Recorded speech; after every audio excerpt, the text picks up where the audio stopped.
Bienvenue pour cette nouvelle exploration. Aujourd'hui, on s'attaque à un cas d'étude vraiment fascinant, la blockchain Alphium. Salut Evel. Oui, un cas très intéressant. On a mis la main sur une interview super dense de sa CEO, Maud Banoir, et elle dessine une vision assez radicale pour l'avenir. Complètement. L'idée, c'est vraiment de décortiquer ce qui rend ce projet si particulier. On va plonger dans la techno, l'écosystème et leur stratégie face à l'arrivée des institutionnels. Ce qui est passionnant en fait avec Elphium, c'est qu'ils ont pris tout le monde à contre-pied. Ah oui, clairement. À une époque où tout le monde ne jure que par le proof of stake, la compatibilité Ethereum, eux, ils ont fait des choix qui peuvent paraître presque têtus. C'est ça. Ils restent sur du proof of work. Ils ont leur propre machine virtuelle. C'est une démarche à contre-courant. Et c'est ça qui la rend si intéressante à analyser. Exactement. Et tout part de cette question, ce graal de la cryptosée. Est-ce qu'on peut créer une blockchain qui soit à la fois rapide, scalable et capable de gérer des applications complexes? Sans sacrifier les fondamentaux. Voilà, sans sacrifier la sécurité et la décentralisation, les valeurs de Bitcoin. On a vu tellement de projets se casser les dents là-dessus. C'est précisément leur point de départ. Et pour y arriver, l'interview met en avant 4 innovations majeures. La première, c'est leur solution à la scalabilité. Le fameux sharding. Le sharding, oui. Une technique qui divise le réseau en plusieurs sous-chaînes pour traiter plus de transactions en parallèle. Mais là où ils innovent, c'est qu'ils appliquent ça au modèle UTXO de Bitcoin. Attends, ça semble plus compliqué à première vue. Quel est l'avantage pour l'utilisateur final? C'est là que c'est brillant. Sur une blockchain shardée classique, pour envoyer des fonds à quelqu'un sur un autre shard, tu passes par une transaction cross-chain. Ce qui est souvent lent et un peu risqué. Exactement. C'est plus lent, plus complexe et ça crée des failles de sécurité. Les ponts entre les shards sont des cibles. Avec Alephium, ce problème disparaît. Comment ça? Chaque transaction est traitée comme une seule opération, sur une seule chaîne. L'expérience est totalement fluide, comme sur Bitcoin, et le niveau de sécurité est le même partout. D'accord, je vois. C'est une complexité technique en interne pour une simplicité en externe. Et niveau performance, du coup, ça donne quoi? C'est là que le chiffre surprend. L'interview annonce plus de 20 000 transactions par seconde. Pardon? 20 000 transactions par seconde? Sur une base proof of work? Oui, oui, Ce chiffre a l'air presque irréel. D'habitude, c'est le genre de performance qu'on associe à des blockchains beaucoup plus centralisées. c'est la combinaison de leur algorithme et de cette architecture de sharding qui le permet. Et ça nous amène à leur deuxième innovation, le fameux Proof of Less Work. Voilà, le choix du proof of work. C'est vraiment ça qui fait tiquer beaucoup de monde aujourd'hui, avec le débat sur l'énergie. C'est le moins qu'on puisse dire. Alors pourquoi s'entêter? Pour eux, la réponse est simple. La décentralisation. Le Proof of Work, c'est, selon eux, le seul mécanisme qui a prouvé sa robustesse sur le long terme pour garantir un réseau sans permission. L'argument de la solidité. Et surtout l'accessibilité. Pour suivre l'adage « ne faites pas confiance, vérifiez », il faut pouvoir opérer son propre nœud. Bien sûr. Sur Alephium, tu peux le faire avec un simple Raspberry Pi à quelques dizaines d'euros.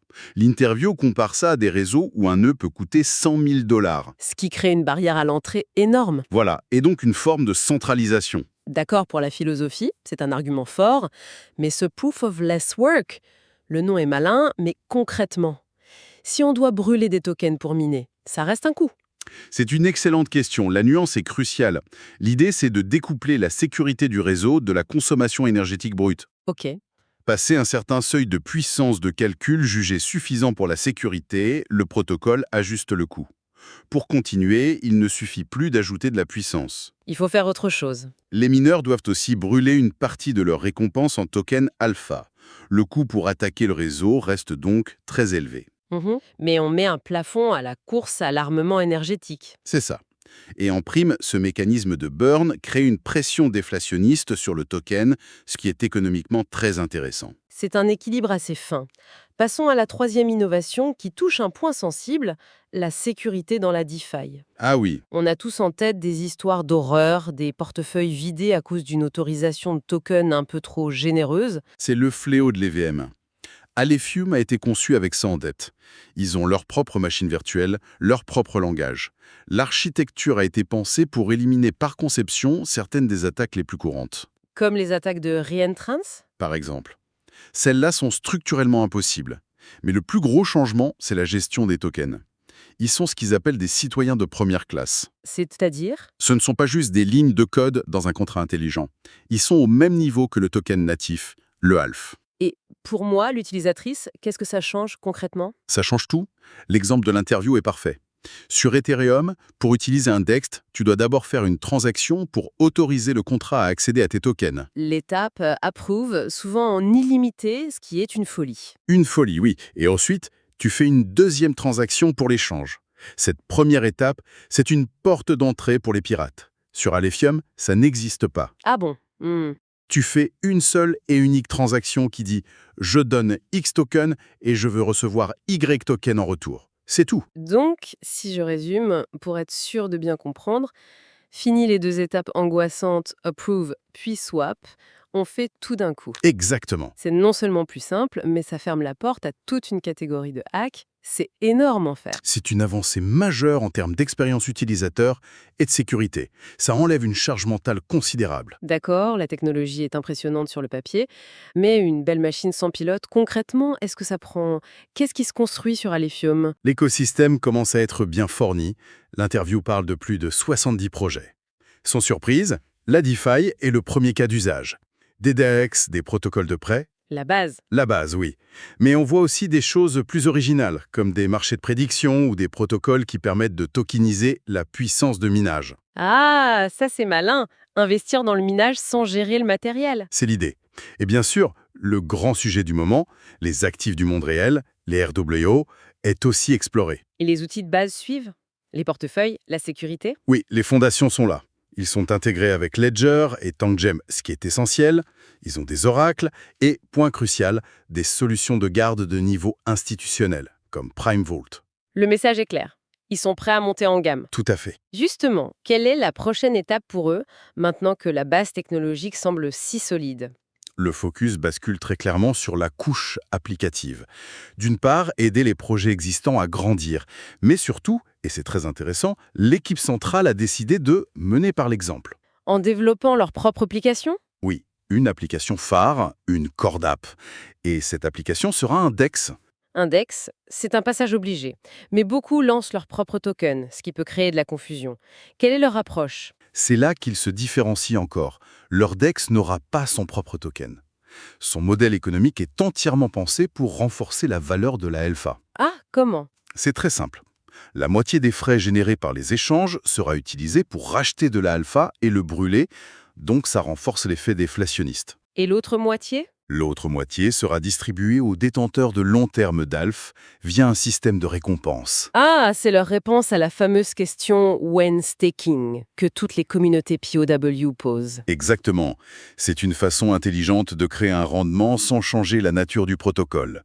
L'interview explique que c'était la demande numéro 1. Et ça offre une porte d'entrée à la DeFi qui est peut-être plus simple que de devenir fournisseur de liquidités. Oui, c'est moins intimidant. C'est aussi une première brique vers une future gouvernance de l'écosystème. Donc, ce DEX, c'est une manière de solidifier la communauté. Mais pour passer à l'échelle supérieure, il faut attirer les gros poissons. Comment est-ce qu'Alephium, avec sa philosophie si puriste, aborde le monde des institutionnels? La vision de la CEO est très pragmatique. Elle ne se voile pas la face. Elle est réaliste. Très. Elle dit qu'aujourd'hui, une institution qui se lance va choisir la facilité, Ethereum. C'est là que sont les développeurs, les standards. Alephium n'est pas le choix évident. Au premier abord, non. Mais sa conviction, c'est que ce n'est qu'une première phase. Une fois que ces institutions auront goûté aux problèmes récurrents, la sécurité, les frais exorbitants, La complexité? elles chercheront des solutions plus robustes. Et c'est là qu'Alephium deviendra, selon ses mots, une option très convaincante. C'est un pari sur le long terme, mais il y a déjà un exemple très concret qui semble valider cette thèse, non? Oui, et c'est peut-être le point le plus frappant de l'interview. Une entreprise nommée Gigaton, un gros acteur de l'énergie durable. D'accord. Ils développent des parcs solaires, des infrastructures de recharge, et ils ont décidé de construire toute leur plateforme de tokenisation sur Alephium. On parle de crédit carbone, de financement d'infrastructures. Attendez, une seconde.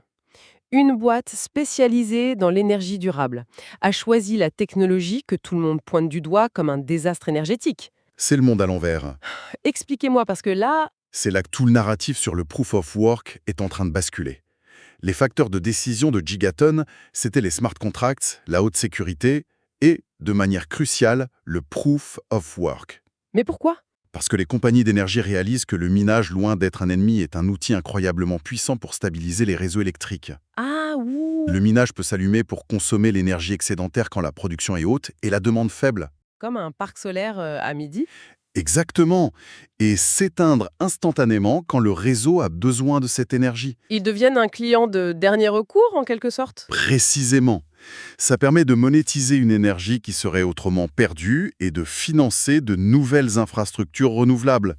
Le fait qu'un acteur comme Gigaton choisisse Alephium pour cette raison, c'est une validation énorme de leur stratégie. C'est fascinant. Pour résumer, Alephium se dessine comme une blockchain de conviction qui fait des choix techniques à l'opposé des tendances pour optimiser sur le long terme la sécurité, la décentralisation et l'expérience utilisateur. C'est une excellente synthèse. Et pour conclure, l'interview offre une perspective très mature sur l'arrivée des institutions. Oui, Pour Maud Banvort, ce n'est pas la fin du jeu.